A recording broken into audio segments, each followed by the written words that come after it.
Donc dans cette troisième partie, nous allons voir comment imbriquer nos différentes pièces à plat dans une tôle. Donc évidemment, nous allons déjà mentionner quel type de tôle nous voulons. Donc il sait déjà qu'il faut du 1,5, tout simplement parce que nous avions imbriqué des pièces du même format. D'accord? Mais maintenant, il va falloir lui renseigner quel format votre tôle fait. Donc vous allez créer une nouvelle tôle. À savoir que parfois, il existe déjà des tôles avec différentes références. Donc on peut faire tomber les chutes pour réimbriquer les tôles. D'accord? Donc nous allons créer un nouveau format si on tape dans une nouvelle tôle. Si ce n'est pas le cas, au préalable, allez mesurer la surface qui nous reste dans la tôle déjà découpée. Donc nous, on va créer une nouvelle tôle. Elle va s'appeler CPRP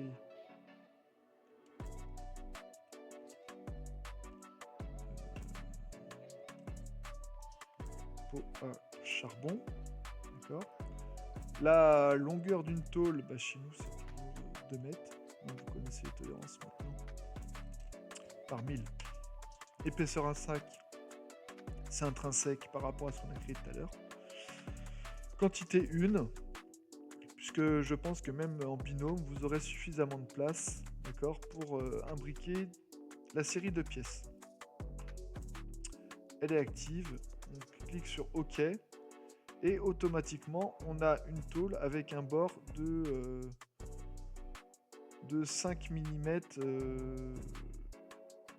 d'accord, qui partiront à la en chute. Donc cette tôle-là, vous pouvez évidemment changer les données pour modifier, d'accord, ces valeurs-là. Et donc nous, on peut partir, puisque c'est ce qu'on a décidé de faire par sécurité sur la machine, on va partir sur 50 mm, d'accord, sur une tôle neuve. Hein, je dis bien sur une tôle neuve, 50 mm de sécurité de bord de machine. Et ensuite, on n'a plus qu'à faire glisser-déposer, d'accord, les pièces. Donc vous cliquez dessus, vous mettez la première. J'en ai qu'une à mettre, mais on pourra voir comment on fait des répétitions. Et donc là, si vous voulez qu'elle s'imbrique parfaitement en bas, d'accord, vous allez faire cette opération-là. Ajuster les bords de pièces, vous cliquez en bas, et en zoomant, vous voyez que ça met au plus proche. Donc vous pouvez recliquer en cliquant ce point-là, et là, ça colle tout pile. Okay. Si vous êtes deux, pourquoi pas utiliser une copie avancée. Donc vous voyez qu'à chaque fois, il vous demande, il vous dit quoi faire. Donc nous, c'est bien l'élément en cours. D'accord? On valide. Ensuite, il vous demande si c'est une réplication par réseau multiple, ainsi de suite. Nous, c'est un réseau où on est juste sur des copies verticales. Si vous êtes en binôme, vous mettez 2. La copie horizontale, on reste sur 1. Et évidemment, la séparation, on verra ça dans le cours de découpe, pour ceux qui auront à faire. La séparation, on reste sur 5 mm de grappe, d'accord, entre chaque pièce. On fait OK. Alors forcément, ça n'a pas fonctionné, puisque ici, je suis sur une, d'accord. Ce qu'il faudrait, c'est que je modifie ma quantité.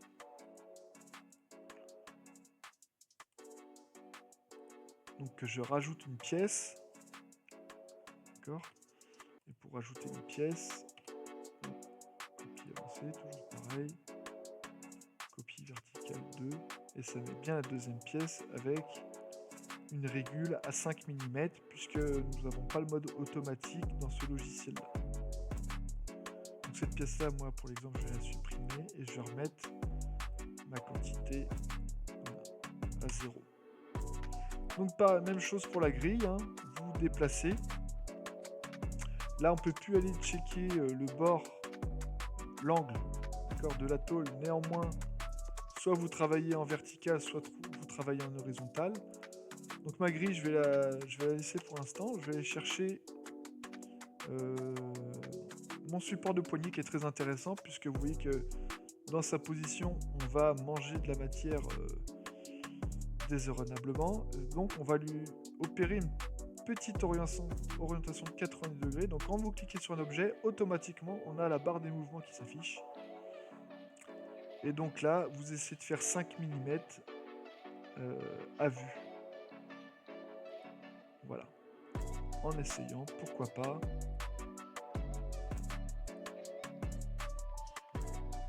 D'aller checker le bord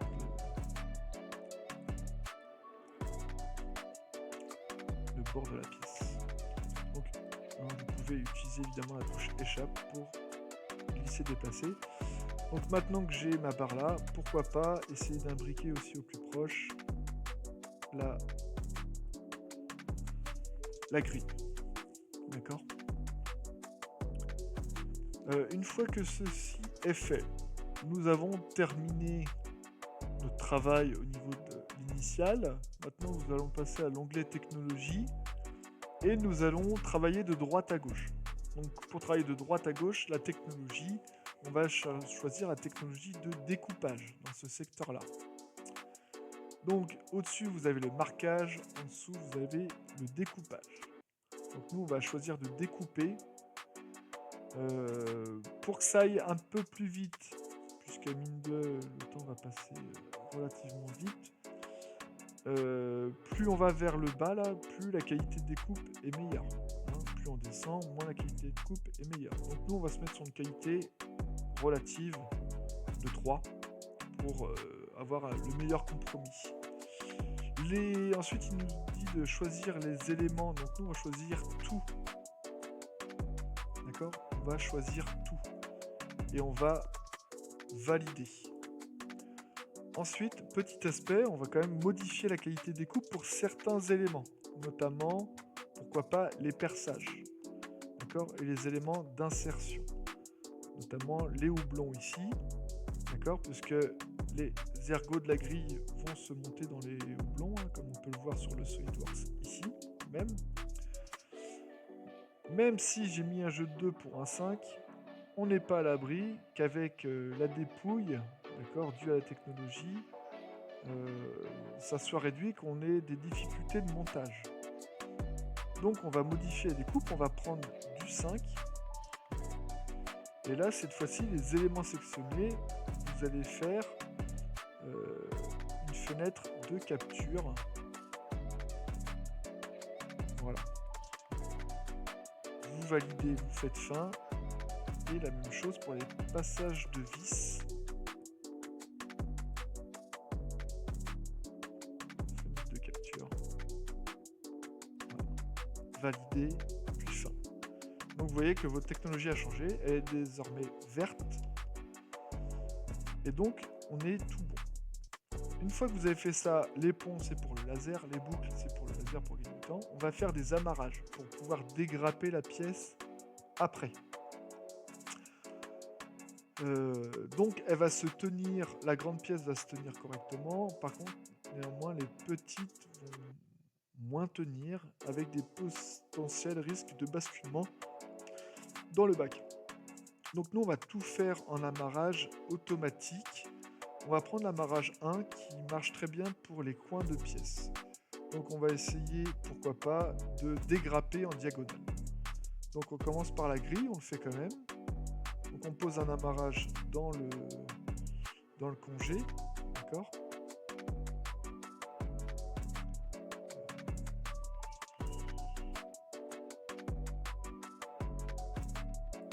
Peut-être l'amarrage 4, à voir celui qui convient le mieux. Non, celui-là est un petit peu trop large. Je vais rester sur celui-là, d'accord ? Il est relativement faible, mais il tient suffisamment. Et donc, on va faire la même chose ici. D'accord ? Voilà. Ensuite, pareil pour... Mince, j'avais pas vu. Vous avez vu, on a fait passer la technologie ici au vert. Donc, je vais repasser en technologie 3. Voilà. Donc je reprends mes amarrages.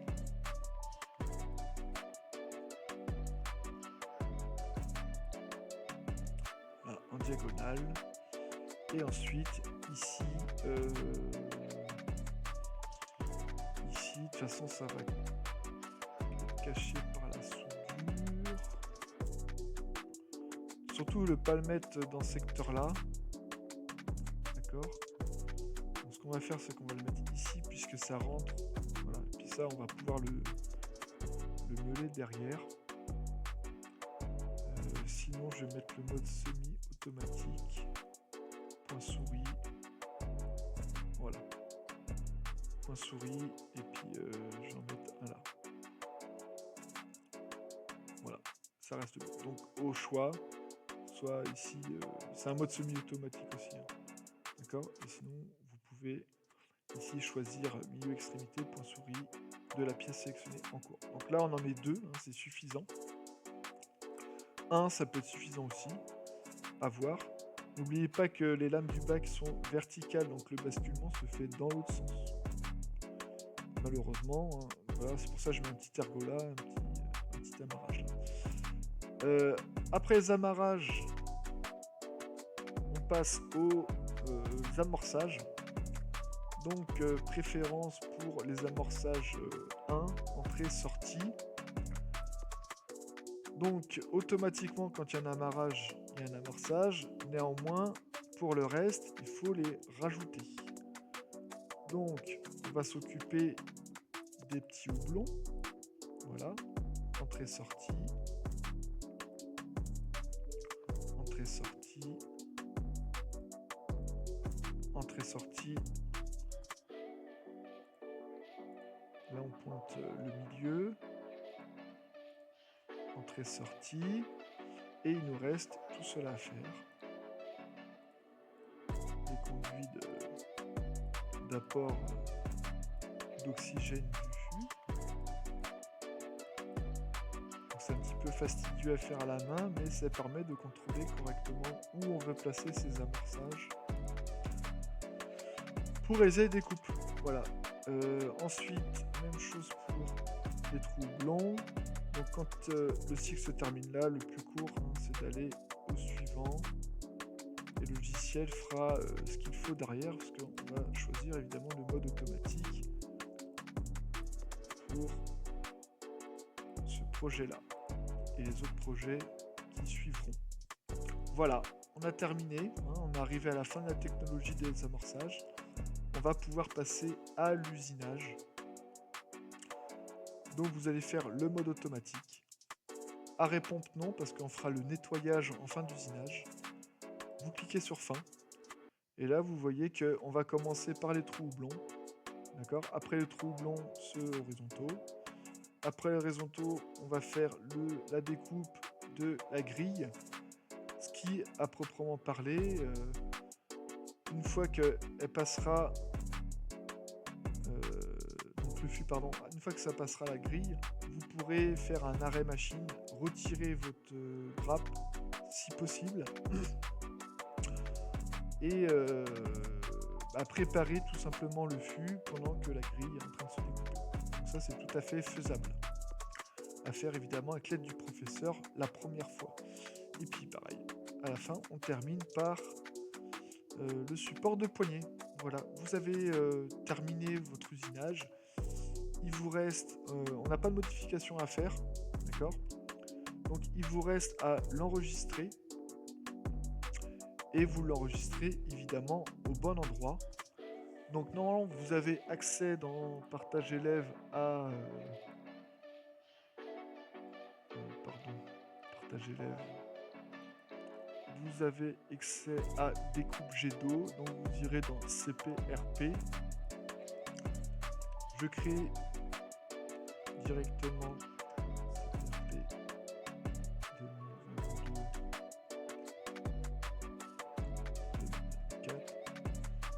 Vous mettrez votre nom de binôme, nom, prénom, comme vous voulez. Ici, c'est TD découpe jet d'eau, hein, qu'il faudra que je vérifie. Donc, pareil, nom, underbar, prénom ou nom du binôme, ça ira. Et vous mettez toujours comme suffixe à la fin le matériau et l'épaisseur, pour qu'il y ait corrélation avec ce qui est disposé sur le tablier de la machine. Donc 15 pour 15 dixièmes, donc épaisseur 1,5. Vous enregistrez. Votre fichier est prêt à être lu. Vous pouvez, si ça vous intéresse, ouvrir le code source. Un fichier CNC. Voilà. Le modifier si vous voulez faire des arrêts, ainsi de suite. Et vous avez terminé votre première découpe. Il reste maintenant à vous mettre sur la machine pour pouvoir découper votre fichier en allant suivre évidemment le lien que je viens de créer. Donc à vous de faire le vôtre et le disposer comme vous voulez sur la machine. D'accord ? Ce n'est pas obligation de le faire de la même façon que moi. Donc pour ce TD là, vous essayerez de mettre 3 jeux de pot à charbon. Voilà l'objectif. Pour essayer de corser un petit peu les choses. Et voir si vous avez arrivé à utiliser les différentes fonctions, d'accord, transformer et autres. Voilà. Donc la partie 4, ça sera sur la découpe, mais ça sera en temps réel. Merci.